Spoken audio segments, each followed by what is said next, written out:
तो हेलो दोस्तों, कैसे हैं आप लोग। आप सभी का स्वागत है टारगेट नीति में। दोस्तों आज जो हमारी फिजिक्स की क्लास होने वाली है इसमें इलेक्ट्रोमैग्नेटिक इंडक्शन चैप्टर को हम कंप्लीट करने वाले हैं। ठीक है, इसके जितने भी important concepts, principle, laws and important formulas है, ठीक है, सब कुछ हम इस एक ही वन शॉट मैराथन क्लास में कंप्लीट करेंगे। ठीक है, तो इसमें कौन कौन से हमें यहाँ पर टॉपिक्स कवर करने हैं आप देख सकते हैं। सबसे पहले तो हम देखेंगे कि इलेक्ट्रोमैग्नेटिक इंडक्शन का इंट्रोडक्शंस क्या है, ये क्या होता है और ये कॉन्सेप्ट किस साइंटिस्ट ने कब दिया था। ठीक है, इसको समझेंगे।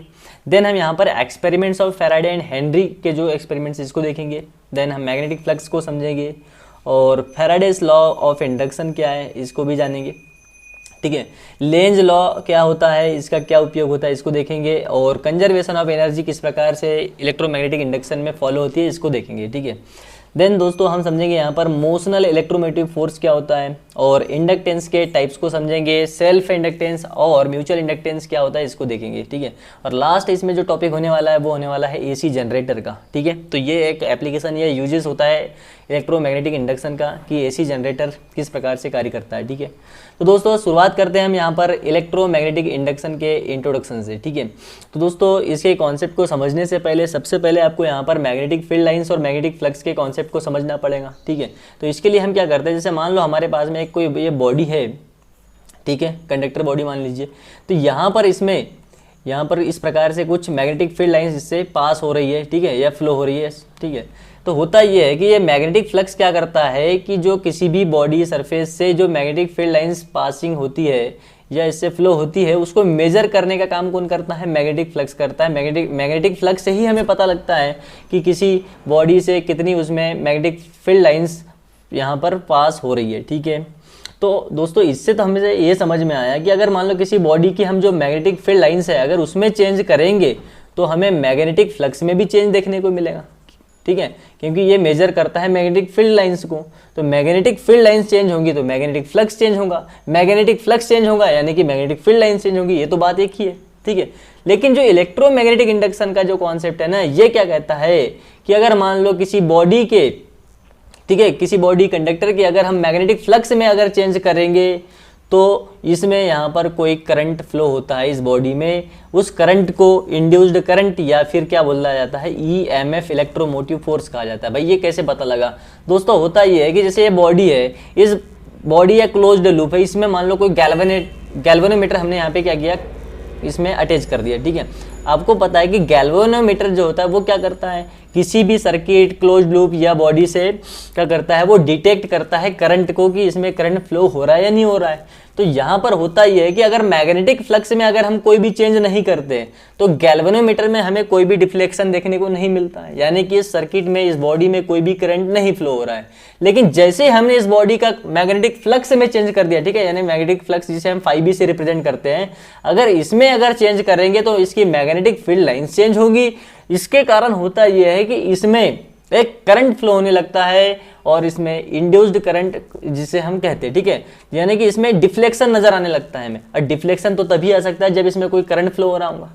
ठीक है, तो मामला यही है कुल मिला के कि अगर मैग्नेटिक फ्लक्स चेंज होगा तो उसमें एक इंड्यूस्ड करंट फ्लो होने लगता है, हमें गैल्वेनोमीटर में डिफ्लेक्शन दिखने लगता है। ठीक है, तो ये पूरा का पूरा जो प्रक्रिया है, फिनोमिना है, इसे ही क्या बोला जाता है, इलेक्ट्रोमैग्नेटिक इंडक्शन कहा जाता है। ठीक है, अभी हम समझेंगे डिटेल में कि मैग्नेटिक फ्लक्स को हम किस प्रकार से चेंज कर सकते हैं। ठीक है, तो ये जो हमारा जो इलेक्ट्रोमैग्नेटिक का जो इंडक्शन का जो ये कॉन्सेप्ट है ना, ये सबसे पहले 1831 में माइकल फैराडे ने दिया था। ठीक है, तो ये एक बहुत ही ज्यादा इंपॉर्टेंट कॉन्सेप्ट निकल के आया था, क्योंकि ये फाउंडेशन की तरह इसने कार्य करा था। जैसे इलेक्ट्रिक पावर जनरेशन और मेनी जो मॉडर्न इक्विपमेंट थे, जो इलेक्ट्रिकल डिवाइसेस थे, ये इस कॉन्सेप्ट पर बेस्ड बाद में हमें देखने को मिले। ठीक है, तो हमें मोटा मोटा यहाँ से की आइडिया क्या समझ में आया कि यार अगर हम किसी भी बॉडी के, कंडक्टर के, क्लोज्ड लूप के, हम अगर उसके मैग्नेटिक फील्ड में चेंज करेंगे, उसका जो मैग्नेटिक जो फ्लक्स होता है यानी कि φB, अगर उसको चेंज करेंगे तो उस क्लोज्ड लूप में एक करंट फ्लो होने लग जाता है जिसे हम इंड्यूस्ड करंट कहते हैं। ठीक है, अब किस प्रकार से इसकी मैग्नेटिक फील्ड या फिर उसका जो मैग्नेटिक फ्लक्स होता है उसमें चेंज कैसे कर सकते हैं भाई, तो दोस्तों उसको हम यहाँ पर 3 तरीके से देखने वाले हैं। कि पहला तरीका तो ये है कि motion of magnet near a coil. ठीक है, ये क्या बोल रहा है भाई, जैसे ये हमारे पास में एक कॉइल है, क्या है, कॉइल है। ठीक है, अब इस कॉइल को हमने गैल्वेनोमीटर से अटैच कर, ठीक है, गैल्वेनोमीटर इसमें अटैच कर दिया है। अब यहाँ पर एक मैग्नेट लेते हैं और इस मैग्नेट को यहाँ पर मोशन में लाते हैं, किसके, इस कॉइल के पास में लाते हैं और इससे दूर ले जाते हैं, इस कॉइल से दूर ले जाते हैं इस मैग्नेट को, ठीक है। तो इस मैग्नेट को पास या दूर ले जाने के कारण ये जो यूनिफॉर्म मैग्नेटिक फील्ड में जो एक कॉइल रखी हुई है ना, इसके मैग्नेटिक फ्लक्स में चेंज देखने को मिलता है। और जैसे ही मैग्नेटिक फ्लक्स चेंज होगा, यहाँ पर हमें इस गैल्वेनोमीटर में डिफ्लेक्शन नजर आएगा। तो डिफ्लेक्शन तो तभी नजर आएगा जब इसमें कोई करंट फ्लो हो रहा हो, इस करंट को इंड्यूस्ड करंट कहते हैं। तो मामला समझ गए कि जैसे ही हम इस कॉइल के पास में इस मैग्नेट को लाएंगे या इस कॉइल से दूर ले जाएंगे इस मैग्नेट को, तो इसका फ्लक्स फाई भी हमारा चेंज होगा। चेंज होने से इसमें एक इंड्यूस्ड करंट फ्लो होने लगता है, ठीक है, जिसे हम EMF इलेक्ट्रोमोटिव फोर्स कहता है। मामला को क्लियर है, कोई दिक्कत परेशानी नहीं। दूसरा तरीका ये है दोस्तों, इसके अगर फ्लक्स को चेंज करना है ना, तो हम क्या करेंगे, अभी हम क्या कर रहे थे, मैग्नेट को यहाँ पर मोशन में ला रहे थे, ठीक है, लेकिन अब हम इस कॉइल को ही मोशन में ला लेंगे, ठीक है, और इस मैग्नेट को स्थिर कर देंगे, ठीक है। अब हमारा मैग्नेट स्थिर है। दूसरे वाले पॉइंट में क्या कह रहा है कि motion of coil in magnetic field. अब मैग्नेटिक फील्ड में क्या करेंगे, इस कॉइल को ले जाएंगे हम, ठीक है।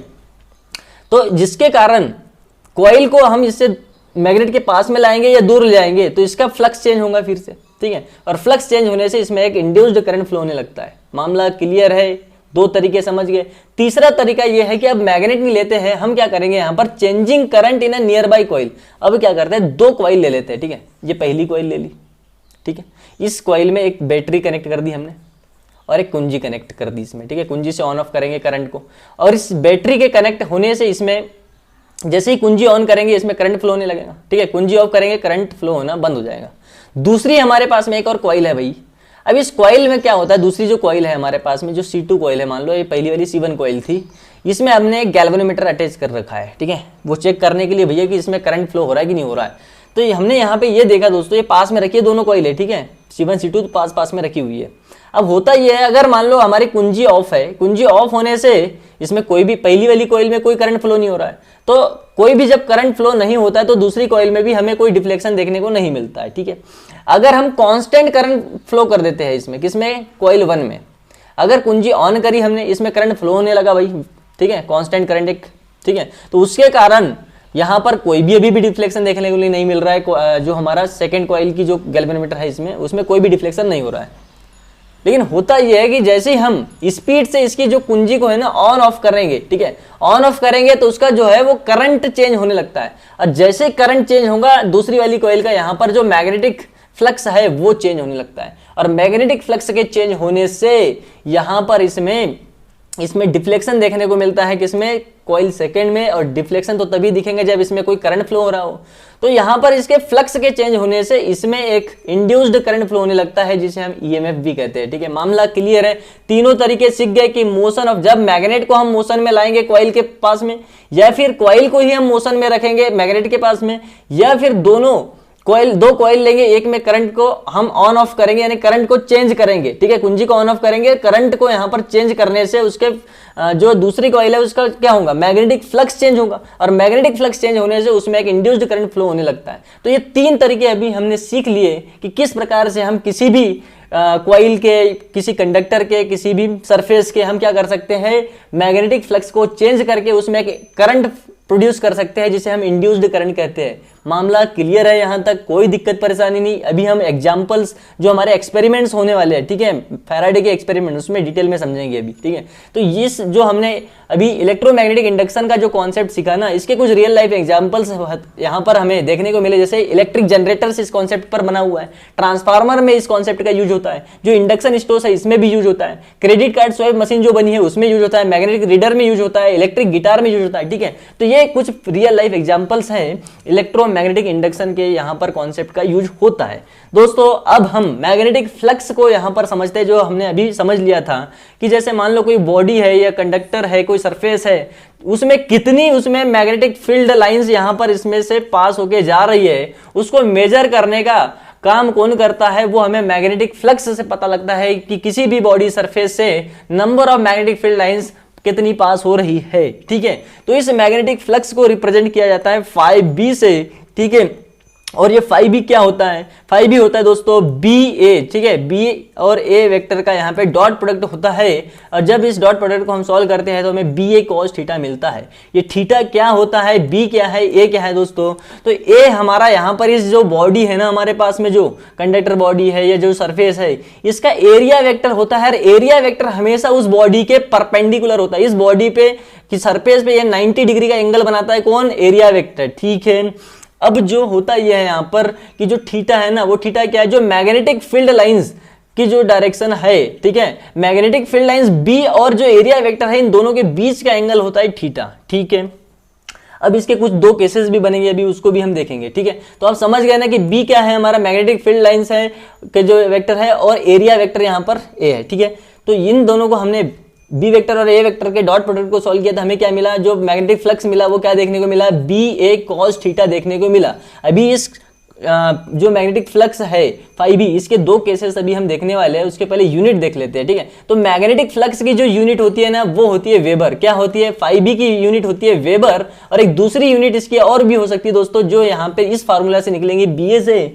तो यहाँ पर जैसे बी हमारा मैग्नेटिक फील्ड है जिसकी यूनिट होती है टेस्ला, और जो ए हमारा एरिया वेक्टर है जिसकी यूनिट होती है मीटर स्क्वायर। तो इस प्रकार से जो हमारा मैग्नेटिक फ्लक्स फाई बी है इसकी यूनिट बन जाएंगी टेस्ला मीटर स्क्वायर, ठीक है। या तो वेबर भी कह सकते हैं या टेस्ला मीटर स्क्वायर भी कह सकते हैं, यहां तक कोई दिक्कत परेशानी नहीं। जो एक वेबर होता है उसकी वैल्यू होती है 10⁸ मैक्सवेल, ठीक है।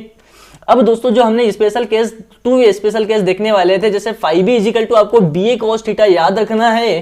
तो ये यहां पर इसमें दो केस बनेंगे। दो केस कैसे बनेंगे भाई, जब थीटा की वैल्यू जीरो हो, थीटा की वैल्यू जीरो हो, इसका मतलब ये है जैसे कि दोस्तों जो हमारा बी और ए है वो दोनों सेम डायरेक्शन में आ जाए, ठीक है। देखो एरिया वेक्टर तो फिक्स है भाई हमारा कि वो हमेशा इस सरफेस पे परपेंडिकुलर होगा, लेकिन एरिया वेक्टर के साथ साथ इस जो मैग्नेटिक फील्ड लाइंस है बी, वो भी अगर सेम डायरेक्शन उसके एरिया वेक्टर के डायरेक्शन में ही आ जाए तो बी और ए के जो एंगल बनेगा बीच में वो तो 0 डिग्री बन जाएगा। और जैसे ये 0 डिग्री बनेगा तो हमें मैग्नेटिक फ्लक्स इसमें कितना देखने को मिलेगा, बी ए कॉस 0 देखने को मिलेगा, ठीक है। और बी ए जो कॉस 0 है, कॉस 0 हमें 1 देता है, तो बी ए हमें जो यहां पर देखने को मिला फाई बी की वैल्यू ये मैक्सिमम होंगी। यानी कि दोस्तों यहां आप समझ सकते हैं कि जो अगर थीटा इजिकल टू 0 डिग्री है, जब मैग्नेटिक फील्ड लाइंस और जो हमारा एरिया वेक्टर है वो सेम डायरेक्शन यानी कि पैरेलल में है, ऐसे में जो हमें यहां पर मैग्नेटिक फ्लक्स देखने को मिलेगा वो मैक्सिमम होगा।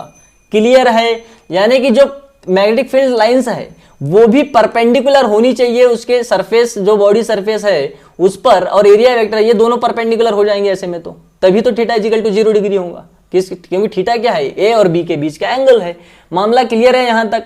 लेकिन अगर मान लो भाई अगर हमारा थीटा इजिकल टू 90 डिग्री है, और थीटा इजिकल टू 90 डिग्री का मतलब यह है कि मैग्नेटिक फील्ड और जो सरफेस है वो पैरेलल है भाई, ठीक है। लेकिन देखो जो हमारा बॉडी है, सरफेस बॉडी है, वो और जो मैग्नेटिक फील्ड लाइंस है वो एक दूसरे के पैरेलल है, ठीक है। लेकिन एरिया वेक्टर तो हमेशा सरफेस के परपेंडिकुलर होता है, ठीक है।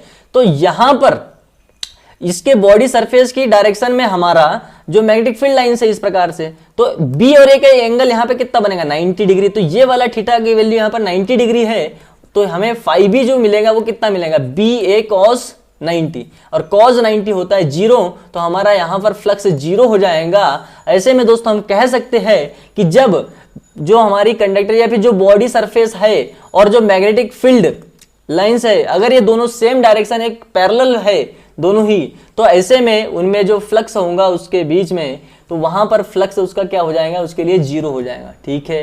क्लियर है, कोई दिक्कत परेशानी नहीं यहां तक।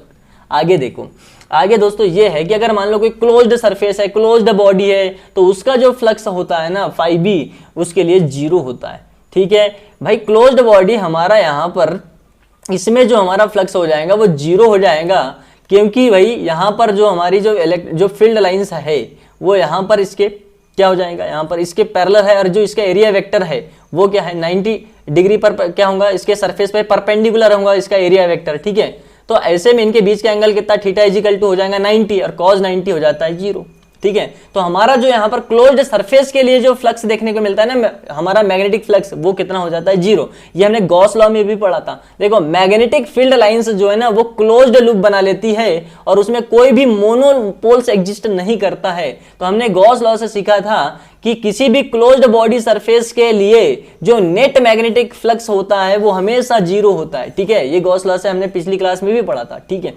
अब हम दोस्तों अब देखने वाले हैं यहाँ पर क्या, एक्सपेरिमेंट्स ऑफ द फैराडे, जो इलेक्ट्रोमैग्नेटिक इंडक्शन के लिए जो यहाँ पर इन्होंने एक्सपेरिमेंट्स किए थे ना, 2 इनके एक्सपेरिमेंट्स होने वाले हैं, ठीक है।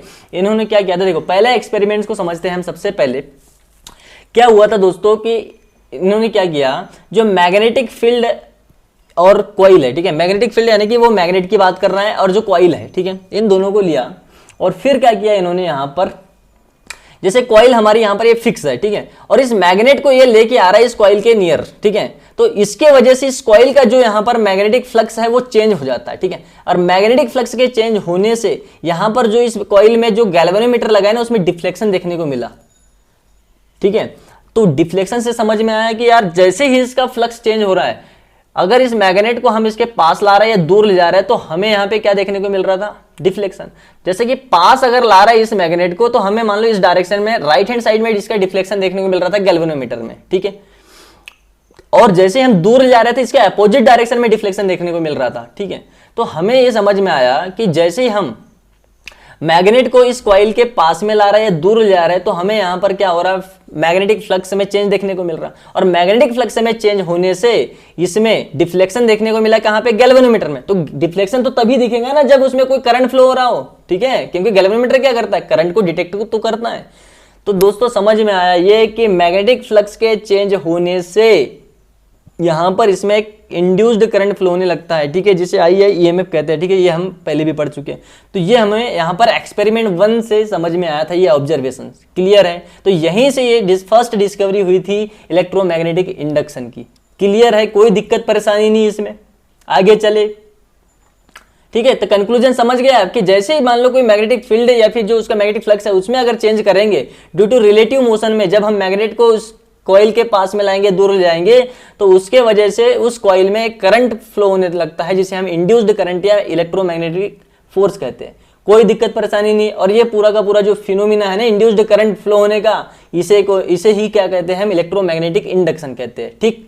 एक्सपेरिमेंट 2 देखो भाई, एक्सपेरिमेंट 2 में क्या हुआ, यहां पर हमने क्या किया, अब मैग्नेट नहीं लिया, अब हमने 2 कॉइल ले ली। ये हमने पहले भी आपको समझा दिया था, ठीक है।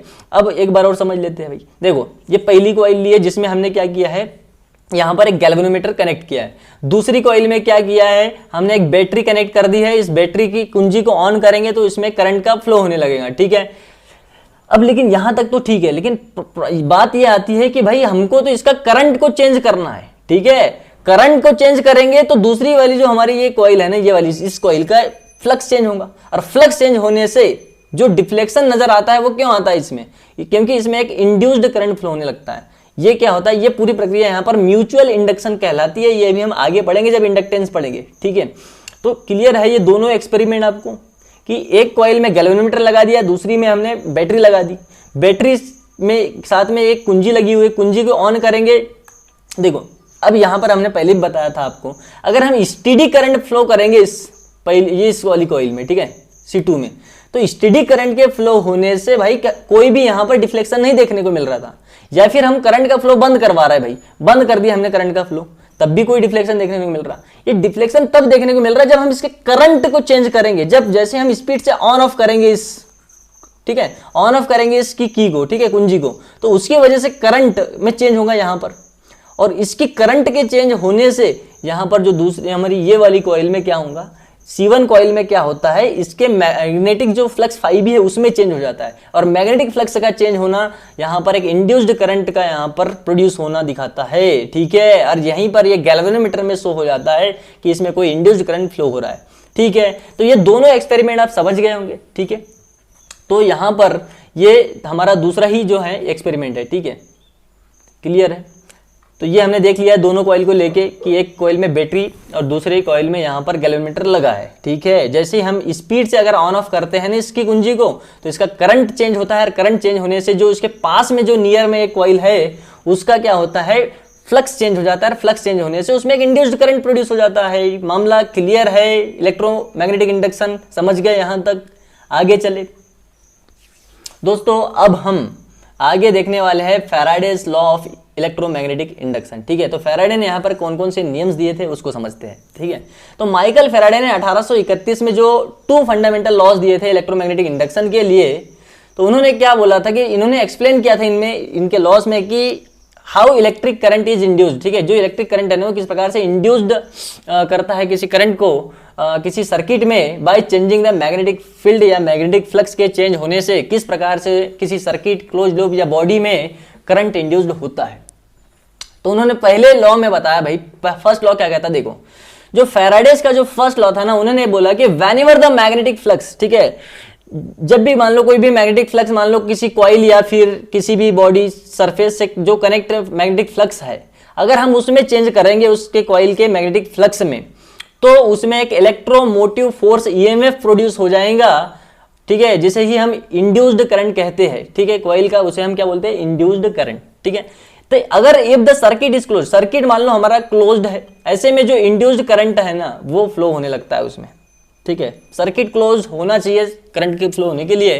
तो ये हम ऑलरेडी डिस्कस कर चुके हैं कि भाई मैग्नेट को हम इसके पास या दूर लाएंगे तो यहां पर हमें डिफ्लेक्शन देखने को मिलता है। डिफ्लेक्शन क्यों देखने को मिलता है, क्योंकि इस जो हमारी कॉइल है उसका फ्लक्स चेंज होता है, और फ्लक्स चेंज होने से उसमें एक करंट इंड्यूस्ड हो जाता है जिसे हम इलेक्ट्रोमोटिव फोर्स कहते हैं। ये हम ऑलरेडी डिस्कस कर चुके हैं। ठीक है, कंडीशंस क्या है इसके इंडक्शन के लिए, चेंज होना चाहिए मैग्नेटिक फील्ड में। ठीक है, चेंज होना चाहिए उसका area of the loop in the field. ठीक है, चेंजिंग उसमें एंगल चेंज होना चाहिए थीटा, जो मैग्नेटिक फील्ड बी और एरिया वेक्टर है उसमें चेंज होना चाहिए। ठीक है, तो यहां पर कोई भी एनी रिलेटिव मोशन हो सकता है, या तो कॉइल को मोशन में ला सकते हैं हम, या फिर मैग्नेट को भी मोशन में ला सकते हैं। ठीक है, वो आपके ऊपर है। अब दोस्तों जो सेकेंड लॉ था ना वो क्या था, फैराडे का सेकेंड लॉ को समझते हैं। ठीक है, तो इस सेकेंड लॉ ने क्या बताया कि यार जो magnitude of the induced EMF है, जो इंड्यूस्ड करंट है हमारा या इंड्यूस्ड ईएमएफ है, वो directly proportional to the rate of change of magnetic flux पर डिपेंड कर रहा है भाई। ठीक है, देखो अभी तक तो हम ये पढ़ रहे थे कि भाई मैग्नेटिक फ्लक्स चेंज हो रहा है जिसके कारण इंड्यूस्ड ईएमएफ यहां पर प्रोड्यूस हो रहा है। ठीक है, लेकिन अब ये बोल रहा है सेकेंड लॉ में, इन्होंने बताया कि भाई ये directly proportional to the rate of change of magnetic flux. ठीक है, चेंज ऑफ मैग्नेटिक फ्लक्स तो है ही, लेकिन उसकी रेट पर भी डिपेंड करेगा। ठीक है, तो इंड्यूस्ड जो ईएमएफ है ना वो यहां पर d phi by d t. ठीक है, मतलब d phi by d t क्या दिखा रहा है यहां पर, वो इसके रेट को दिखा रहा है कि क्या रेट है उसके मैग्नेटिक फ्लक्स की चेंज होने की। ठीक है, तो इसके लिए हम यहां पर इसका फार्मूला ये डिराइव करने वाले हैं। अब ये नेगेटिव क्या होता है इसको लेंज लॉ में आपको समझ में आएगा। जब हम लेंज लॉ पढ़ेंगे ना इसकी डायरेक्शन के लिए कि भाई जो हमारा इलेक्ट्रोमोटिव फोर्स है इसकी क्या डायरेक्शन है, उसके बारे में पढ़ेंगे तब आपको ये समझ में आएगा। ठीक है, तो अभी सबसे पहले तो हम क्या करते हैं कि इसका फार्मूला डिराइव करने का प्रयास करते हैं। अभी हमने सेकेंड लॉ से पढ़ा कि जो इंड्यूस्ड ईएमएफ होगा यहाँ पर इस क्लोज सरफेस या जो क्लोज्ड बॉडी है उसमें, वो डायरेक्टली प्रोपोर्शनल होता है किसके, rate of change of magnetic flux के। ठीक है, तो हम यहां पर जैसे इंड्यूस्ड ईएमएफ को हमने मान लो ई नाम दे दिया, ई मैग्नीट्यूड, जैसे ई हम ये क्या ले रहा है, मॉडुलस ले रहा है, क्योंकि अभी हमें इसको डायरेक्शन नहीं मालूम है, इसलिए हम यहां पर इसकी मैग्नीट्यूड की बात कर रहा है। ठीक है, तो ये डायरेक्टली प्रोपोर्शनल है किसके, उसके rate of change of magnetic flux के। देखो मैग्नेटिक फ्लक्स क्या होता है, फाई बी, अब इसकी जो रेट होगी चेंज होने की वो d phi by d t. ठीक है, तो ये जो हमारा जो इंड्यूस्ड ईएमएफ है वो डायरेक्टली प्रोपोर्शनल हो जाएंगे किसके, d phi by B by d t के। ठीक है, यहां तक कोई दिक्कत परेशानी नहीं। अब इस प्रोपोर्शन को हटाएंगे तो हमको एक के कांस्टेंट लाना पड़ेगा। ठीक है, तो हमारा जो इलेक्ट्रोमोटिव फोर्स ईएमएफ है वो किसके इक्वल हो जाएगा, के d phi by B by d t. ठीक है, अगर हमारा ये इनके बीच का जो कांस्टेंट अगर मान लो वही 1 है, तो ऐसे में जो इंड्यूस्ड ईएमएफ हो जाएंगे ना वो किसके इक्वल हो जाएगा, उनके रेट के इक्वल हो जाएगा। ठीक है, मतलब फ्लक्स के चेंज होने के रेट के इक्वल हो जाएगा d phi by B by d t. ठीक है, यहां तक कोई दिक्कत नहीं। अब ये तो भाई ये जो हमारा इंड्यूस्ड ईएमएफ आया ना d phi by d t, वो तो सिर्फ अगर मान लो उसमें उस कॉइल में मान लो एक ही टर्न है तब के लिए। ठीक है, लेकिन उसमें मान लो इस कॉइल में एन नंबर ऑफ टर्न्स है तब उसका इंड्यूस्ड ईएमएफ क्या बनेगा, तो ये दोस्तों N into d phi by d t बन जाएगा। कोई दिक्कत परेशानी नहीं। अब जो अभी तो हम इसके मैग्नीट्यूड की बात कर रहे थे, अभी डायरेक्शन की बात नहीं कर रहे थे कि इंड्यूस्ड ईएमएफ या जो करंट है हमारा इंड्यूस्ड करंट, इसकी डायरेक्शन क्या होगी वो हमें लेंज लॉ से समझ में आएगा। ठीक है, तो लेंज लॉ पढ़ने वाले दोस्तों अब हम क्या कहते हैं इसका स्टेटमेंट देखो, ये बोल रहा है कि direction of the induced current, ठीक है, इंड्यूस्ड करंट की जो डायरेक्शन है ना वो हमेशा अपोज करती है चेंज इन मैग्नेटिक फ्लक्स की। जो मैग्नेटिक फ्लक्स में जो चेंज होने का जो कारण है उसका अपोज करती है, ठीक है। तो ये जो नियम है हमारा लेंज लॉ, ये हमेशा बेस्ड होता है किस पे, law of conservation of energy पर। ये हमेशा अपोज करता है, ठीक है। जो इंड्यूस्ड करंट है इसमें वो यहां पर जो इसकी डायरेक्शन होगी ना वो हमेशा अपोज करती है किसका, चेंज इन मैग्नेटिक फ्लक्स का। जो उसमें मैग्नेटिक फ्लक्स को चेंज करने का जो कारण है उसका अपोज करती है। इसका क्या मतलब है भी, देखो जैसे ये हमारे पास में कॉइल है कोई, उसमें गैल्वेनोमीटर लगा हुआ है, ठीक है, यहां तक तो कोई दिक्कत नहीं। अब होता यह है जैसे हम इसके पास में मैग्नेट को ला रहे थे या मैग्नेट को दूर ले आ रहे थे, तो मान लो ये हमारा नॉर्थ पोल है, इस नॉर्थ पोल को हम क्या कर रहे हैं, इस कॉइल के नियर ला रहा है, ठीक है, मोशन में है ये हमारा कौन, मैग्नेट। नॉर्थ पोल को जैसे ही हम पास लाएंगे तो ये जो कॉइल है ना इसमें यहां पर इंड्यूस्ड हो जाता है क्या, नॉर्थ पोल। इस सिरे पर नॉर्थ पोल के पास लाएंगे तो यहाँ पे नॉर्थ पोल इंड्यूस्ड हो जाएगा, मतलब नॉर्थ पोल प्रोड्यूस हो जाएगा, जिसके कारण नॉर्थ पोल को क्या करता है, रिपेल करेगा, अपोज करेगा, ठीक है। तो समझ गए आप, होता यही है यहां पर कि डायरेक्शन ऑफ जो इंड्यूस करंट होती है वो हमेशा अपोज करती है change in magnetic flux that caused it. अब देखो मैग्नेटिक फ्लक्स में चेंज कैसे हो रहा है, हम इस नॉर्थ पोल के जो मैग्नेट को अगर इसके पास में ला रहे हैं जिसके कारण यहां पर इसका फ्लक्स चेंज हो रहा है, तो ये हमेशा चेंज करता है उसके जो फ्लक्स को चेंज करने का जो कारण है ना उसका। तो ये मैग्नेटिक फ्लक्स जो मैग्नेट है हमारा उसका अपोज करेगा कौन, जो हमारी कॉइल है ना इस पे जो यहां पर इंड्यूस्ड करंट आया है, ठीक है, इंड्यूस्ड करंट जो हमारा आई है या फिर जो हम इसे ईएमएफ भी कहते हैं, ये अपोज करेगा किसका, इस मैग्नेट का जो नॉर्थ पोल है इसका अपोज करने के लिए यहां पर नॉर्थ पोल इंड्यूस्ड हो जाता है, तो फिर ये एक दूसरे का अपोज करेंगे, और अपोज करेंगे तो हमें इस मैग्नेट को इसके नियर लाने में यहां पर मैकेनिकल वर्क करना पड़ेगा, ठीक है। तो होता यही है दोस्तों कि यहां पर इंड्यूस्ड करंट की डायरेक्शन जो होती है वो हमेशा अपोज करती है किसका, जो उसके मैग्नेटिक फ्लक्स को चेंज करने का जो है ना कारण है उसका।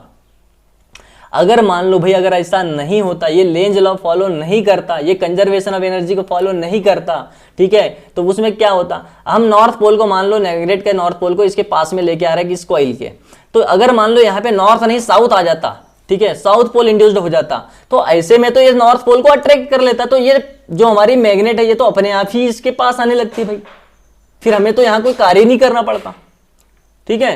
तो ऐसे में तो भैया हमारा जो लॉ ऑफ कंजर्वेशन का जो नियम है ना वो तो फेल हो जाता, law of conservation of energy जो है वो तो फेल हो जाता भाई।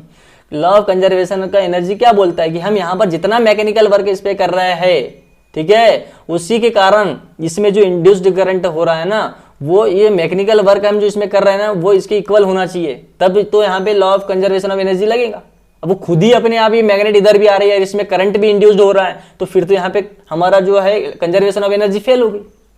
क्लियर है आपको ये चीज कि यहाँ पर अपोज क्यों कर रहा है, नेगेटिव साइन क्यों आता है इंड्यूस्ड ईएमएफ में, कि ये जो इसका यहाँ पर फ्लक्स को चेंज होने की जो रेट है ना, ये जो इसका कारण है, कारण क्या है कि हम मैग्नेट को इसके पास में लेके आ रहे हैं। अब नॉर्थ पोल को अगर लेके आएंगे तो यहाँ पे भाई नॉर्थ पोल ही इंड्यूस्ड होगा और ये दोनों एक दूसरे का क्या करेंगे, अपोज करेंगे, ठीक है।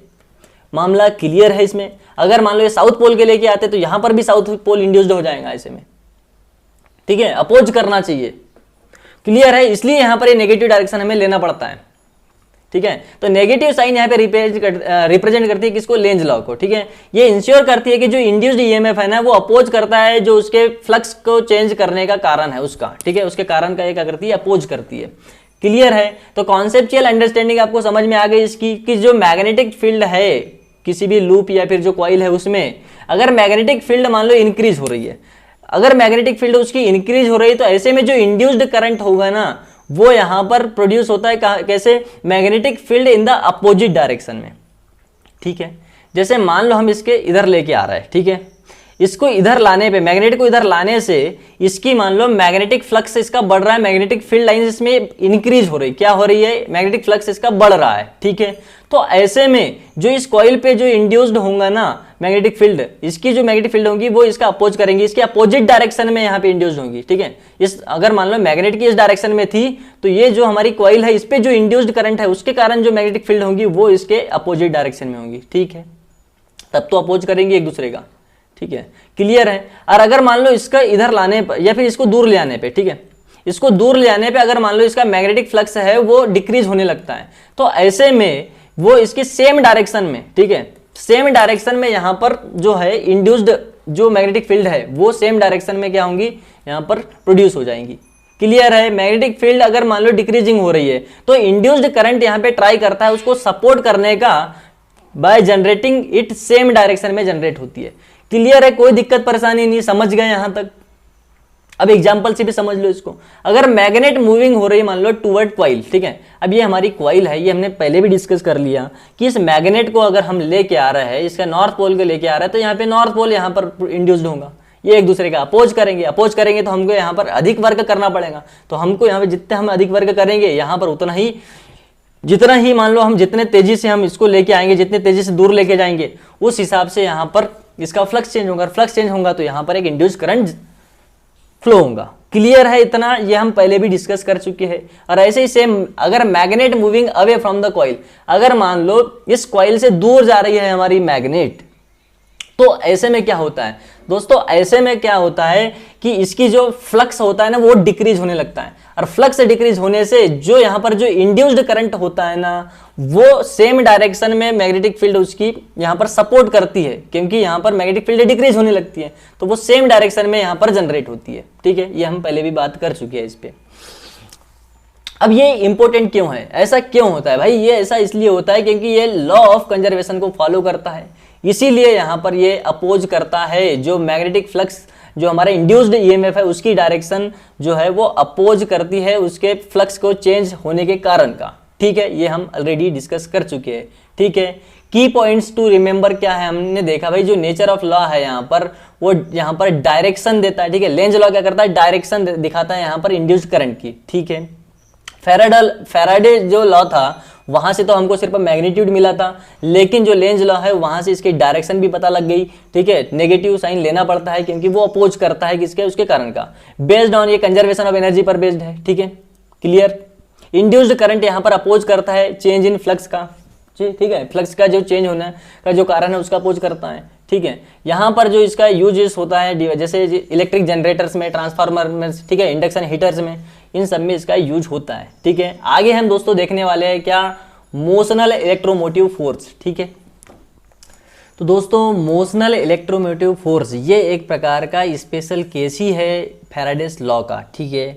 होता यह है दोस्तों इसमें कि जो ईएमएफ यहाँ पर जो जनरेट होता है ना वो प्योरली होता है यहाँ पर due to a motion of conductor के कारण, ठीक है। अब ये कैसे होता है देखो, जब भी हम क्या करते हैं, जैसे ये एक क्रॉस का मतलब ये है कि अंदर के साइड में ये एक यूनिफॉर्म मैग्नेटिक फील्ड लाइंस है ये, ठीक है। अब होता ये है जैसे ये एक रेक्टेंगुलर शेप का हमारे पास में क्या है, कंडक्टर है। अब इसमें ये वाला जो पार्ट है ना इसका ये वेरिएबल की तरह काम करता है, जैसे हम इसको यहाँ पर इस साइड में v वेलोसिटी से ले जा सकते हैं अंदर के साइड में, या तो इधर इसके बाहर के साइड में भी इसको v वेलोसिटी से ले जा सकते हैं, ठीक है। तो उसके कारण होता है क्या है कि ये वाली जो इसकी ब्रीथ है ना, ये जिसको हम L नाम दे रहे हैं, ये तो फिक्स है, लेकिन ये वाली जो इसकी यहाँ से डिस्टेंस या जो इसकी लेंथ है ये हम इसके अंदर साइड ले जाएंगे तो कम होगी, और बाहर के साइड ले जाएंगे इसको तो ये बढ़ जाती है इसकी लेंथ, ठीक है। उसके वजह से इसका जो एरिया है ना वो हमेशा चेंज होते रहता है, ठीक है। Area equal to L into x होगा इसका, तो ये यहाँ पर हमेशा चेंज होते रहता है, और इसके एरिया चेंज होने से यहाँ पर इसके फ्लक्स में भी चेंज होगा, ठीक है। इसका जो मैग्नेटिक फ्लक्स होगा उसमें चेंज होता है, और मैग्नेटिक फ्लक्स में चेंज होता है तो आपको मालूम है क्या होता है, इंड्यूस्ड ईएमएफ यहाँ पर जनरेट हो जाता है भाई, ठीक है। इंड्यूस्ड करंट इसमें फ्लो होने लगता है इस प्रकार से। तो होता ये है देखो, अब ये जो हमारा यहाँ पर जो रेक्टेंगुलर शेप का जो कंडक्टर है, ठीक है, इसमें जो यहाँ पर यूनिफॉर्म मैग्नेटिक फील्ड में जो इसको रखा है, ये जो मैग्नेटिक फील्ड होंगी ये इसके परपेंडिकुलर होगी, ठीक है, इस प्रकार से इसके सरफेस पर, ठीक है। और जो इसका एरिया वेक्टर होगा ये भी यहाँ पर इसके परपेंडिकुलर होगा इसकी सरफेस पे। तो दोस्तों जो एरिया वेक्टर और जो हमारा यहाँ पर मैग्नेटिक फील्ड है, इन दोनों के बीच का जो एंगल बनेगा थीटा बराबर से, वो कितना बनेगा, 0 डिग्री, क्योंकि देखो दोनों के दोनों किस पे परपेंडिकुलर है, इसकी सरफेस पे, लेकिन ए और जो हमारा बी जो मैग्नेटिक फील्ड है वो दोनों सेम डायरेक्शन में मतलब पैरेलल हो जाएंगे, ऐसे में इनके बीच का एंगल कितना बनेगा, ए और बी के बीच का एंगल 0 डिग्री, ठीक है। अभी हम देखेंगे आगे। अब दोस्तों यहाँ पर देखते हैं जो इसमें इंड्यूस्ड जो इसके देखो जो इसके फ्लक्स में चेंज होने से जो यहाँ पर ठीक है। फ्लक्स में चेंज कैसे हो रहा है, इसके हम यहाँ पर v वेलोसिटी इसको अंदर ले जाएंगे, कभी बाहर ले जाएंगे, ठीक है। तो हम स्पीड से इसको अंदर बाहर जैसे ही करेंगे, ठीक है, तो उस वजह से इसमें जो फ्लक्स का चेंज होगा वो उसके कारण जो इंड्यूस्ड ईएमएफ है वो कितना हो जाएगा, उसको डिराइव करते हैं हम सबसे पहले तो, ठीक है। तो देखो इंड्यूस्ड जो ईएमएफ होता है वो हमने अभी पढ़ा था शुरुआत में ही कि जो रेट ऑफ चेंज ऑफ हमारा मैग्नेटिक फ्लक्स है उसके इक्वल होता है d phi by d t हो जाएगा, ठीक है। तो यहाँ पर देखो फाई बी क्या है, हमारा मैग्नेटिक फ्लक्स है, और वो क्या होता है बी ए कॉस थीटा होता है। और अभी हमने यहाँ पर बात करी थी कि जो हमारा इस सरफेस जो है ये कंडक्टर, इसका जो एरिया वेक्टर है वो इस पे इसकी सरफेस पे परपेंडिकुलर है, और जो मैग्नेटिक फील्ड लाइंस है वो भी अंदर के साइड में यहाँ पर इस पे परपेंडिकुलर है। तो जो बी जो मैग्नेटिक फील्ड लाइंस है और जो एरिया वेक्टर है इसका, उनके बीच का एंगल कितना है, 0 डिग्री है कि नहीं है, ठीक है। तो हमें यहाँ पर जो बी ए कॉस थीटा लेना पड़ेगा वो बी ए कॉस 0 लेना पड़ेगा, और कॉस 0 होता है 1। तो ऐसे में जो यहाँ पर मैग्नेटिक फ्लक्स मिलता है phi B is equal to B A मिलेगा, ठीक है। हम यहाँ पर पुट कर देंगे भाई, डी फाई की जगह हमने बी ए कॉस थीटा और कॉस थीटा की वैल्यू 0 ले ली, ठीक है। तो यहाँ पर कॉस 0 1 मिल गया, तो डी फाई जो हमें यहाँ पर क्या मिला, बी को बाहर करना पड़ेगा, ठीक है। मैग्नेटिक फील्ड लाइन से तो फिक्स है ना यार, ठीक है, लेकिन वेरिएबल किस में, चेंज किस में हो रहा था यहाँ पर, एरिया में, ठीक है। एक्स हमेशा बढ़ घट रही थी ना हमारी, तो ऐसे में चेंज किस में होगा, एरिया में। तो यहाँ पर डिफरेंशिएट किसका करना पड़ेगा, एरिया का, D A by d t, ठीक है। एरिया कितना था, एरिया होता था यहाँ पर A is equal to L into X, ठीक है। ये हमारा एरिया कितना हो जाएगा, जो इसकी ब्रीथ है एल और जो इसकी यहाँ पर लेंथ है एक्स, ये हमेशा वेरिएबल में, तो एरिया कितना हो जाएगा, कभी इसका बढ़ेगा एरिया कभी घटेगा, तो ये कितना है, एल एक्स है, ठीक है। दोस्तों यहाँ पर हमें जो डिफरेंशिएट करना पड़ेगा किसका होगा, देखो एल फिक्स थी, डिफरेंशिएट होगा सिर्फ x का dx बाई डी टी, ठीक है। बी एल बाहर हो जाएगा, और dx बाई डी टी क्या होता है, वेलोसिटी, ठीक है। dx बाई डी टी को हम क्या स्मॉल v लिख सकते हैं, जो वेलोसिटी है, ठीक है, उस कंडक्टर के लिए यहाँ पर। तो ऐसे में दोस्तों जो इसका हमारा इंड्यूस्ड ईएमएफ निकल के आया कितना आया, बी एल वी, कोई दिक्कत परेशानी नहीं। दूसरा तरीका एक और है इसको यहाँ पर डिराइव करने का, कि अगर मान लो जैसे हमने पोटेंशियल में पढ़ा था कि वर्क डन जो होता था यहाँ पर, पोटेंशियल क्या होता था, v is equal to W upon Q, और w को क्या लिख सकते हैं हम यहाँ पर v इंटू क्यू कर सकते हैं, w is equal to v into Q, ठीक है। अब यहाँ पर जो पोटेंशियल है वो क्या है, एक प्रकार से जो हमारा मोटिव फोर्स है, जो हमारा ईएमएफ है वही तो है पोटेंशियल यहाँ पर। तो हमारा जो कैपिटल v है ना उसको हम लास्ट में ईएमएफ या ई पुट कर देंगे, ठीक है। तो अभी हम ये देखते हैं कि जो वर्क डन हमारा w है, वर्क डन के हिसाब से तो वहाँ पर जो हमारा इंड्यूस्ड ईएमएफ जो है प्रोड्यूस हो रहा है, जनरेट हो रहा है, तो जो वर्क डन होता है वो क्या होता है, फोर्स इंटू डिस्प्लेसमेंट, उससे हम एफ इंटू एक्स लिख सकते हैं इसको, W का क्या लिख सकते हैं, एफ इंटू एक्स, कोई दिक्कत नहीं इसमें। हमारा वी क्यू जो है वो जैसा कि वैसा लिखा, जो एफ है हमारा फोर्स है ना, तो फोर्स कितना करेगा यहाँ, मैग्नेटिक फोर्स कितना लगेगा, q B v sine theta, theta कितना है हमारा यहाँ पर बी और वी का एंगल, ठीक है। देखो जो हमारा यहाँ पर जो कंडक्टर था ना यूनिफॉर्म मैग्नेटिक फील्ड में, हमारी जो मैग्नेटिक फील्ड बी इसके परपेंडिकुलर थी इसकी सरफेस पे, और जो हमारा v है, जो हम इसको इधर v वेलोसिटी से इधर ले जा रहे हैं, कभी इधर ले जा रहे हैं, और मैग्नेटिक फील्ड अंदर की तरफ में इसके परपेंडिकुलर है, तो b और v के बीच का एंगल कितना बनेगा, 90 डिग्री बनेगा। तो साइन 90 लेना पड़ेगा, और साइन 90 1 होता है, इसलिए फोर्स हमको यहाँ पर F is equal to Q B V मिल जाएगा। इसमें कोई दिक्कत परेशानी नहीं, फोर्स को हमने यहाँ पर क्यू बी वी पुट कर दिया ये, ठीक है, और साइन 90 तो 1 होता है, तो ये तो 1 हो गया, ठीक है। तो अब देखो इधर साइड में हमारा v इंटू क्यू था, और q से q हमारा कट गया, एक बचा क्या, बी वी ये वाला और x ये वाला, B v x is equal to हमारा ये v क्या था, कैपिटल V है हमारा ये पोटेंशियल जिसे हम ईएमएफ कहते हैं, ठीक है। यहाँ पर क्या बोलेंगे, ईएमएफ बोलेंगे इस सर्किट में, ठीक है। तो ऐसे में यहाँ पर ये v कैपिटल V तो हमारा क्या होगा, ईएमएफ हो गया, लेकिन ये जो बी वी एक्स है, x यहाँ पर जो हमारी लेंथ है वो कितनी है, l है ना इसकी कंडक्टर के लिए, तो बी वी एक्स यहाँ पर कितना हो जाएगा, बी एल वी, ठीक है। क्लियर है, कोई दिक्कत परेशानी नहीं, ईएमएफ निकल गया ना, BLV, दो तरीके से हमने इसको डिराइव करना सीख लिया। आपको बस याद रखना है ये फार्मूला कि जो हमारा मोशनल इलेक्ट्रोमोटिव फोर्स होता है, ठीक है, तो यहां पर जो ईएमएफ होता है वो कितना होता है, BLV होता है। बस फार्मूला याद रखो, काम हो जाएगा आपका, ठीक है। आगे ये देखो आप दोस्तों, कंजर्वेशन ऑफ एनर्जी का लॉ इसमें किस प्रकार से फॉलो होता है, ठीक है। अब होता यह है दोस्तों कि जब भी मान लो करंट इसमें मान लो इंड्यूस्ड होता है किसी कंडक्टर में, किसके कारण से हो रहा था वो करंट इंड्यूस, क्योंकि हम चेंज कर रहे थे मैग्नेटिक फील्ड या मैग्नेटिक फ्लक्स में, ठीक है। तो ये हमेशा एसोसिएटेड होता है उसके work done and energy conversion से, ठीक है। जो हम वर्क डन कर रहे हैं और जो वहां पर देख क्या हो रहा था, जैसे एक कॉइल थी, ठीक है, गैल्वेनोमीटर लगा था यहाँ पे हम इस मैग्नेट था जिसमें नॉर्थ पोल साउथ पोल था। अब इस मैग्नेट को जैसे इसके पास ले जा रहा है या फिर दूर ले जा रहे थे, उसके कारण इसका फ्लक्स चेंज हो रहा है, ठीक है। फ्लक्स चेंज होगा तो इसमें एक इंड्यूस्ड करंट प्रोड्यूस हो जाएगा, ठीक है।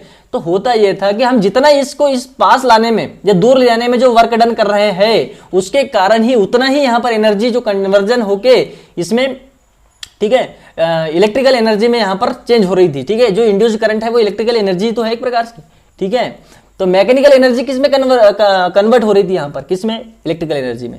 तो दोस्तों अब देखो यहाँ पर जो इसका की प्रिंसिपल है, ये क्या बोल रहा है कि जो इंड्यूस्ड हमारा ईएमएफ है वो रिजल्ट होता है यहाँ पर, जो इसमें करंट यहाँ पर जो इंड्यूस्ड होता है ना हमारा, वो फॉलो करता है किसको, law of conservation of energy को। ठीक है, क्योंकि हम जितना वहां पर मैकेनिकल वर्क करेंगे, उस जो हमारी मैग्नेट थी उसको इसके पास लाने या दूर लाने में, वो जो हमारी कॉइल थी उसमें जो यहाँ पर इंड्यूस करंट होगा, ये दोनों ही आपस में बराबर होंगे। ठीक है, कोई दिक्कत परेशानी नहीं है। आगे देखो, समझ गए ना कि जो हमारा मैकेनिकल वर्क है और जो हमारा यहाँ पर इलेक्ट्रिकल जो एनर्जी आ रही थी वो आपस में यहाँ पर जो है law of conservation of energy को फॉलो करते हैं।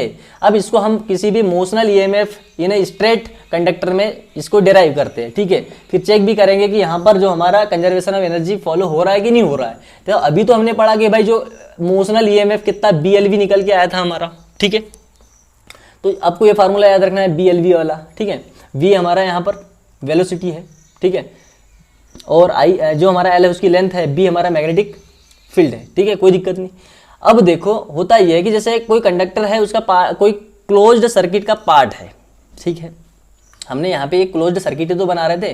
ठीक है, ये वाला इमोशनल जब ईएमएफ हमने यहाँ पर कैलकुलेट किया था कि ये जो पूरा कंडक्टर था इसमें एक क्लोज्ड लूप बनाया इसका, ये वाला। ठीक है, क्लोज लूप बनाया तब तो वहां पर इंड्यूस्ड ईएमएफ हमारा इंड्यूस्ड करंट फ्लो होगा। ठीक है, तो वही चीज बोल रहा है ये कि यहाँ पर जो हम कैलकुलेट कर रहे हैं ना, क्लोज्ड सर्किट के लिए करेंगे जिसका रेजिस्टेंस मान लो R है, तो इसमें जो करंट फ्लो हो रहा है, जो इंड्यूस्ड करंट फ्लो हो रहा है वो कितना हो जाएगा, तो वो EMF अपॉन R होता है। ठीक है, कितना होता है EMF अपॉन, अरे EMF अभी हमने देखा BLV होता है, तो हमारा जो करंट इजिकल टू क्या निकल जाएगा, E की वैल्यू पुट कर दो, E की वैल्यू है BLV अपॉन में हो जाएगा कितना R।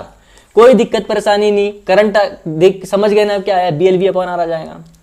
आगे देखो, जो अब मैकेनिकल पावर जो हम वहां पे लगा रहे थे उसको, जो मैग्नेट को उधर, या फिर मान लो जो हमारा जो वेरिएबल वाला पार्ट था ना इस वाले में, ठीक है, क्लोज सर्किट बनाने में जो ये वाला वेरिएबल वाला पार्ट था जिसे हम V वेलोसिटी से कभी इधर ले आ रहे थे कभी इधर ले आ रहे थे। ठीक है, तो यहाँ पर जो मैकेनिकल हम एनर्जी लगा रहे हैं या मैकेनिकल जो वर्क कर रहे हैं उसके लिए यहाँ पर Lorentz force F is equal to ILB लगेगा। ठीक है, ये हमने थर्ड चैप्टर फोर्थ चैप्टर में ऑलरेडी पढ़ा था। इसमें क्या मैग्नेटिक फोर्स कितना हो जाएगा, IBL साइन थीटा हमने यहाँ पे पढ़ा था। ठीक है, तो दोस्तों यहाँ पर जो वर्क डन हो जाएंगे ना पर सेकेंड के लिए, जो मैकेनिकल P मैकेनिकल जो निकलेगा पावर मैकेनिकल, तो वो कितना हो जाएगा, फोर्स इंटू जो वेलोसिटी है।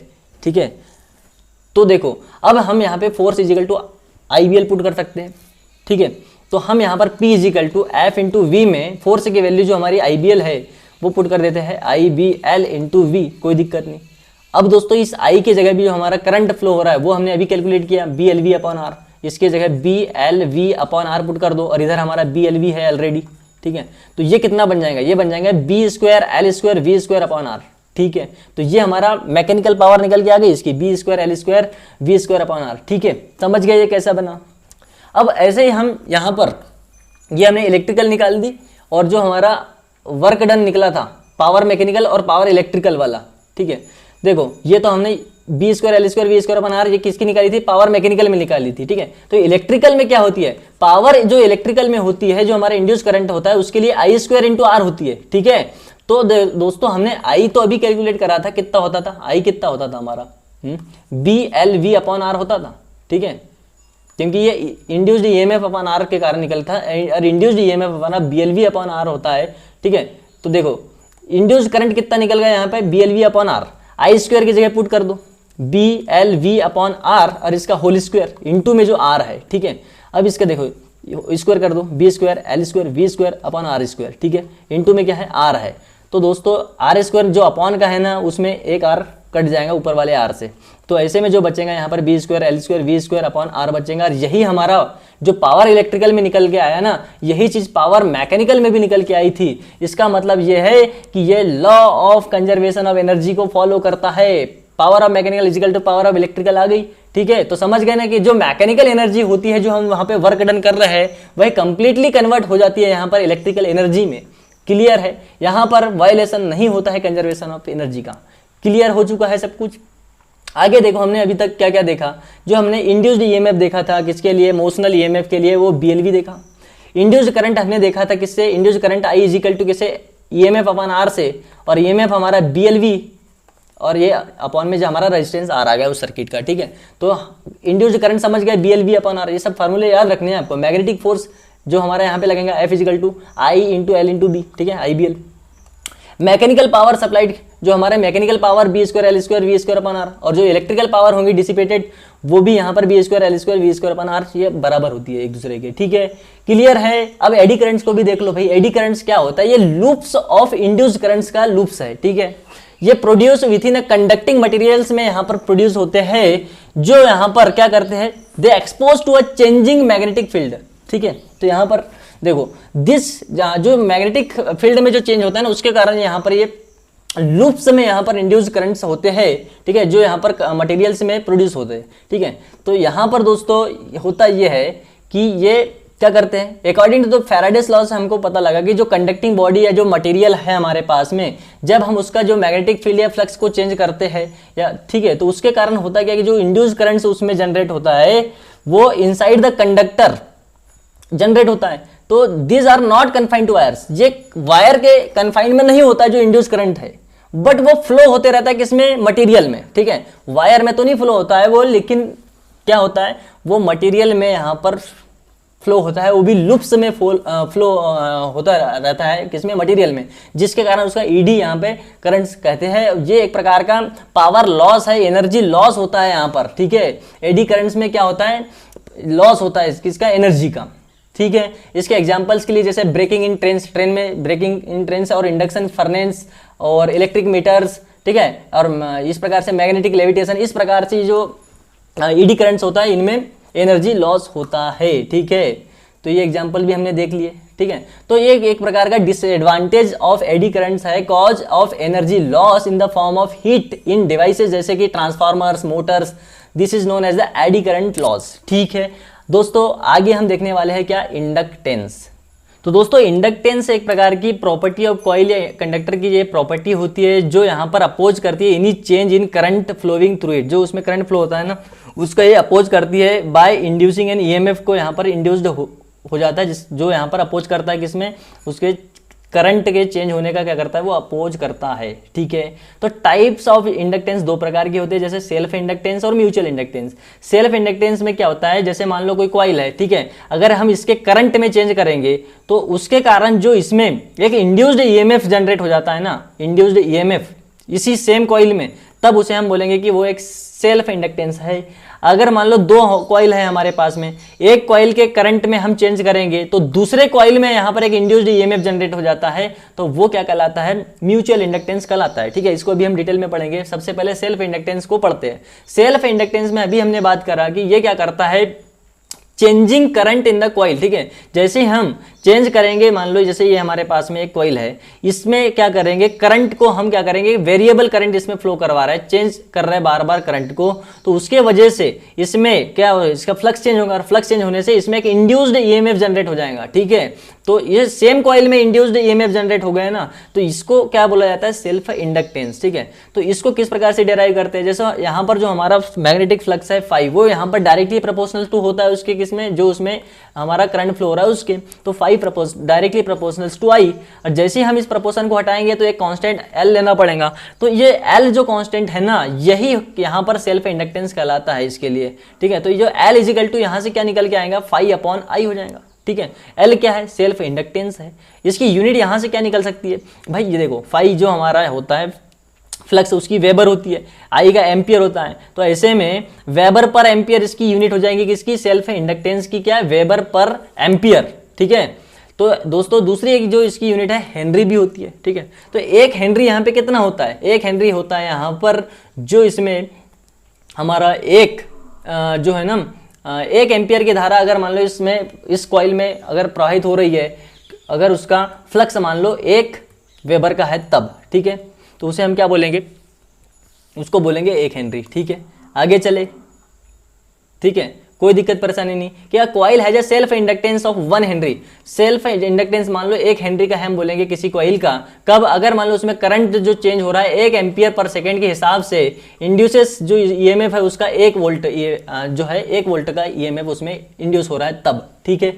फिजिकल मीनिंग क्या है उसकी, फिजिकल जो मीनिंग है ना, करंट जो मान लो, अगर मान लो इसमें कॉइल में इंक्रीज कर दे हम, ठीक है, तो उसके वजह से मैग्नेटिक फ्लक्स जो है यहाँ पर इसमें क्या हो जाएगा, वो भी इंक्रीज हो जाएगा, ठीक है, कॉइल में। और चेंजिंग फ्लक्स, चेंज जो फ्लक्स में चेंज हुआ उसके कारण उसमें एक ईएमएफ इंड्यूस हो गया, ठीक है, सेम कॉइल में। तो वो क्या करता है, जो ईएमएफ इंड्यूस हुआ है ना, वो अपोज करता है उसके करंट के इंक्रीज होने के, ठीक है। तो यही यहाँ पर लेंज लॉ भी कहता है कि वो अपोज करता है, ठीक है। इसलिए डायरेक्शन हमें उसकी क्या है, नेगेटिव लेना पड़ता है मैग्नीट्यूड में, ठीक है। देखो सेल्फ इंडक्टेंस अगर मान लो किसी लॉन्ग सोलेनाइड के लिए निकालना आ जाए, फिर कैसे निकालेंगे सेल्फ इंडक्टेंस। तो दोस्तों मान लो ये हमारे पास में एक लॉन्ग कॉइल की यहाँ पर क्या है, एक लॉन्ग सोलेनाइड है, ठीक है, जिसकी लेंथ एल दी हुई है, ठीक है, और इसमें कोई आई करंट फ्लो हो रहा है और इसका एरिया क्रॉस सेक्शन हमारे पास में ए है। तो ऐसे में अगर इसका मैग्नेटिक फ्लक्स निकालने पड़े तो हमें φ = BA cos θ लेना पड़ेगा, ठीक है। और यहाँ पर दोस्तों जो φ = हमारा जो बी का वैल्यू हम जैसे कि φ = जो BA होता है, लेकिन इसमें तो भैया नंबर ऑफ टन्स हमारे कितने हैं, बहुत सारे टन्स है इसमें तो कॉइल में। तो ऐसे में हमको यहाँ पर NBA लेना पड़ेगा, जो हमारा मैग्नेटिक फ्लक्स हो जाएगा यहाँ पर n नंबर ऑफ टन्स के लिए φ = NBA हो जाएगा, इसमें कोई दिक्कत परेशानी नहीं। अब लेकिन बात ये आती है कि जो मैग्नेटिक फील्ड है ना इस सोलेनाइड की, वो हमने पिछले चैप्टर में पढ़ा था कि जो मैग्नेटिक फील्ड होती है इस सोलेनाइड के लिए वो होती थी B = μ0 Ni, ठीक है। तो हम इस फार्मूला में φ = NBA में पुट कर देंगे B की वैल्यू μ0 Ni, ठीक है। अब दोस्तों ये स्मॉल जो n है ना, ये क्या होता है, देखो कैपिटल N तो नंबर ऑफ टर्न्स है, लेकिन जो स्मॉल n है ये number of turns per unit length है, ठीक है, N/L, इसलिए N/L लेना पड़ेगा हमें स्मॉल n की वैल्यू, ठीक है, ठीक है। तो अभी हम जो हमारा मैग्नेटिक फ्लक्स φ = NB है, इसमें वैल्यू पुट करो किसकी, मैग्नेटिक फील्ड की, जो कितनी है μ0 Ni, ठीक है। अब कोई दिक्कत नहीं। अब क्या करेंगे, इस जो n है हमारा क्या, number of turns per unit length, small n = capital N/L हो जाएगा, ठीक है। इसको भी पुट कर दिया हमने, इसकी वैल्यू N/L, ठीक है। तो अब दोस्तों अब यहाँ पर आप देख सकते हैं कि क्या देखने को मिल रहा है हमें को, μ0 और ये n × n स्क्वायर हो जाएगा, और I और ये वाला a, ठीक है। तो μ0 n² Ia/L हो जाएगा। और φ जो है इस लॉन्ग सोलेनाइड के लिए जो हमारा मैग्नेटिक फ्लक्स है, जो सेल्फ इंडक्टेंस हमने निकाला था φ = Li लेना पड़ेगा, ठीक है। सेल्फ इंडक्टेंस φ = Li होता है, तो हम φ की जगह Li पुट कर सकते हैं। अब यहाँ पर जो हमारा I से I है वो कैंसिल हो जाएगा, जो हमारा सेल्फ इंडक्टेंस है वो निकल के आ जाएगा क्या, μ0 n² A/L। क्लियर है, किसी भी लॉन्ग सोलेनाइड के लिए सेल्फ इंडक्टेंस कितना होता है, μ0 n² A/L। ये फार्मूला काफी ज्यादा इंपॉर्टेंट होता है, ठीक है, इसको याद रखना है। आगे दोस्तों म्यूचुअल इंडक्टेंस हम निकालने वाले हैं, ठीक है। तो पहली चीज तो म्यूचुअल इंडक्टेंस क्या होता है, हमने पहले बात कर ली थी कि भाई दो कॉइल है, एक कॉइल में हम करंट को चेंज कर रहे हैं, तो दूसरी जो कॉइल इसके पास में रखी हुई है उसमें क्या होता है कि इंड्यूस्ड ईएमएफ जनरेट हो जाता है, ठीक है।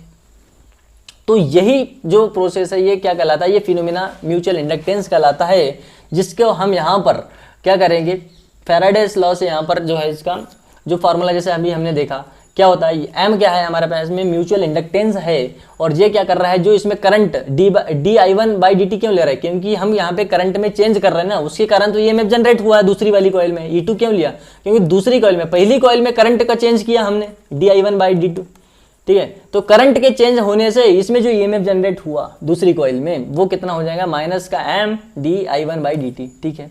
क्लियर है, कोई दिक्कत परेशानी नहीं।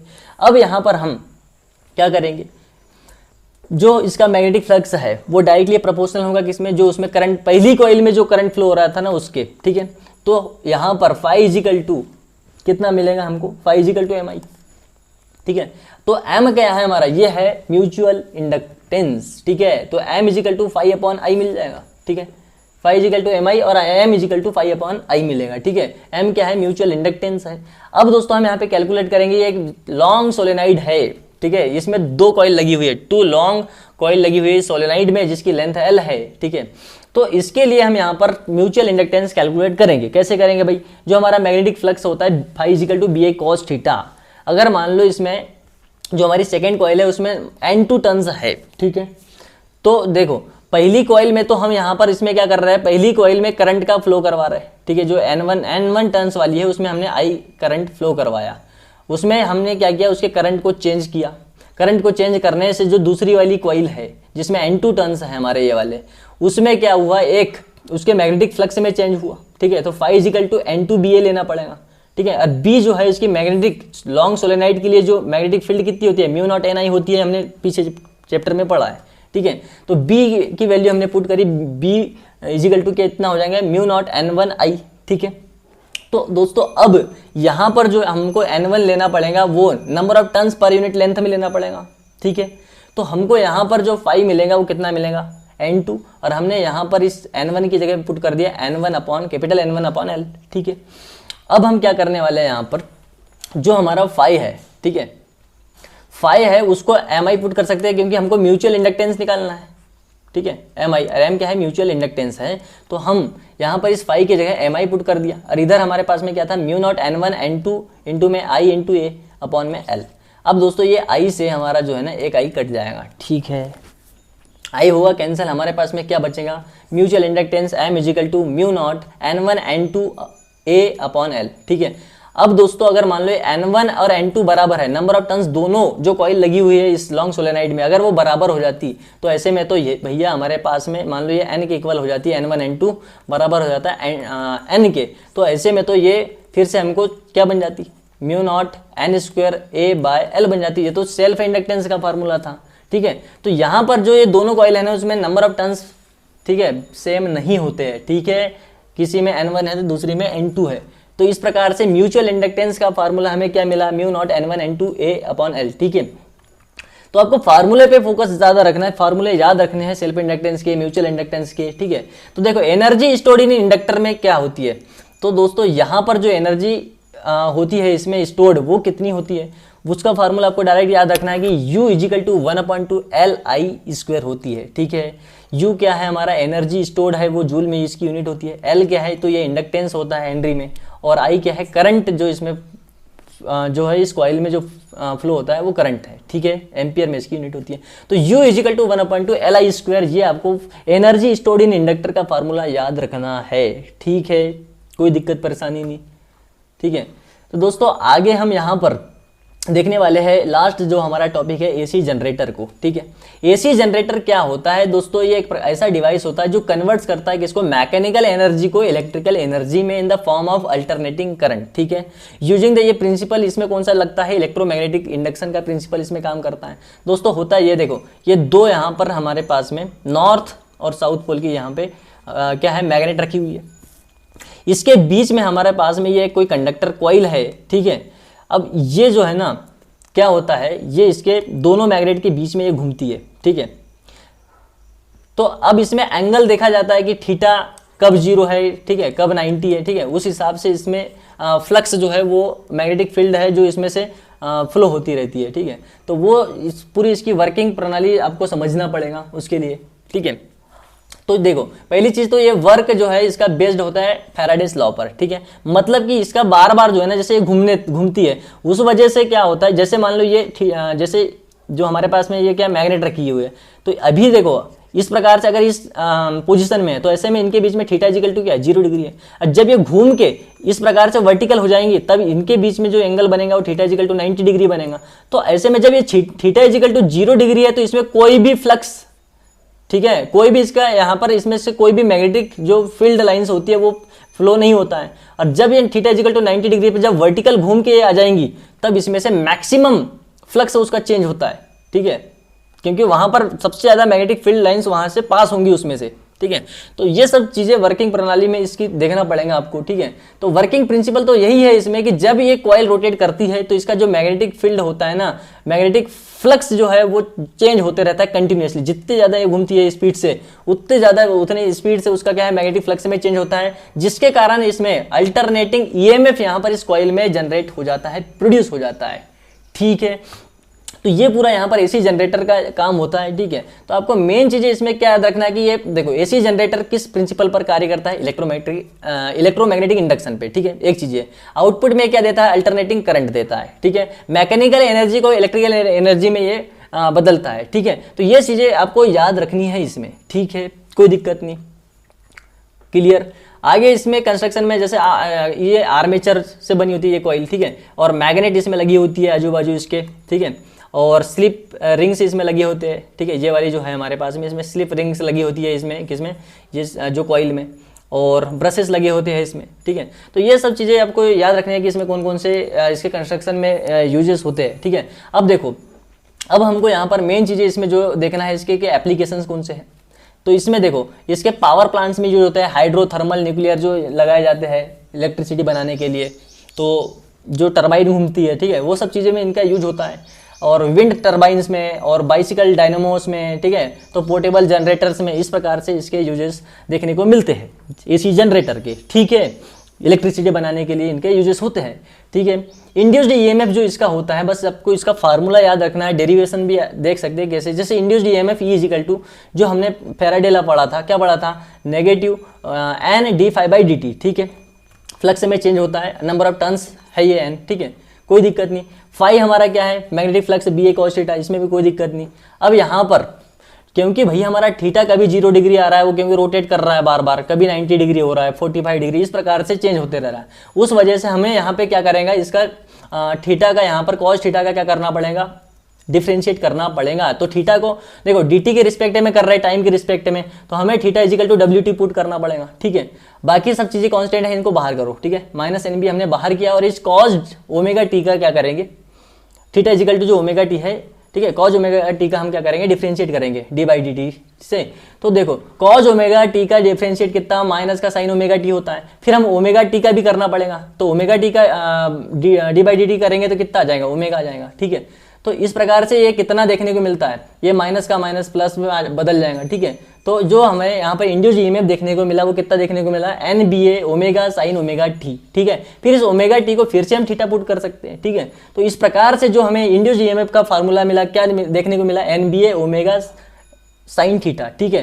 तो ये फार्मूला याद रखना है आपको एसी जनरेटर का। तो दोस्तों हमने कंप्लीट यहाँ पर इसके जितने भी कॉन्सेप्ट थे सब कुछ कवर कर लिया है, ठीक है। इसका रिवीजन करना है, इसके जो क्लास नोट्स पीडीएफ है आपको एजुकेट ऐप पर मिल सकते हैं, वहाँ से आप डाउनलोड कर सकते हैं, और एजुकेट ऐप की क्लास आईडी और लिंक आपको डिस्क्रिप्शन में मिल जाएगी, ठीक है। थैंक यू दोस्तों, मिलते हैं नेक्स्ट क्लास में जिसमें हम टॉप 30 क्वेश्चंस की प्रैक्टिस करेंगे। धन्यवाद।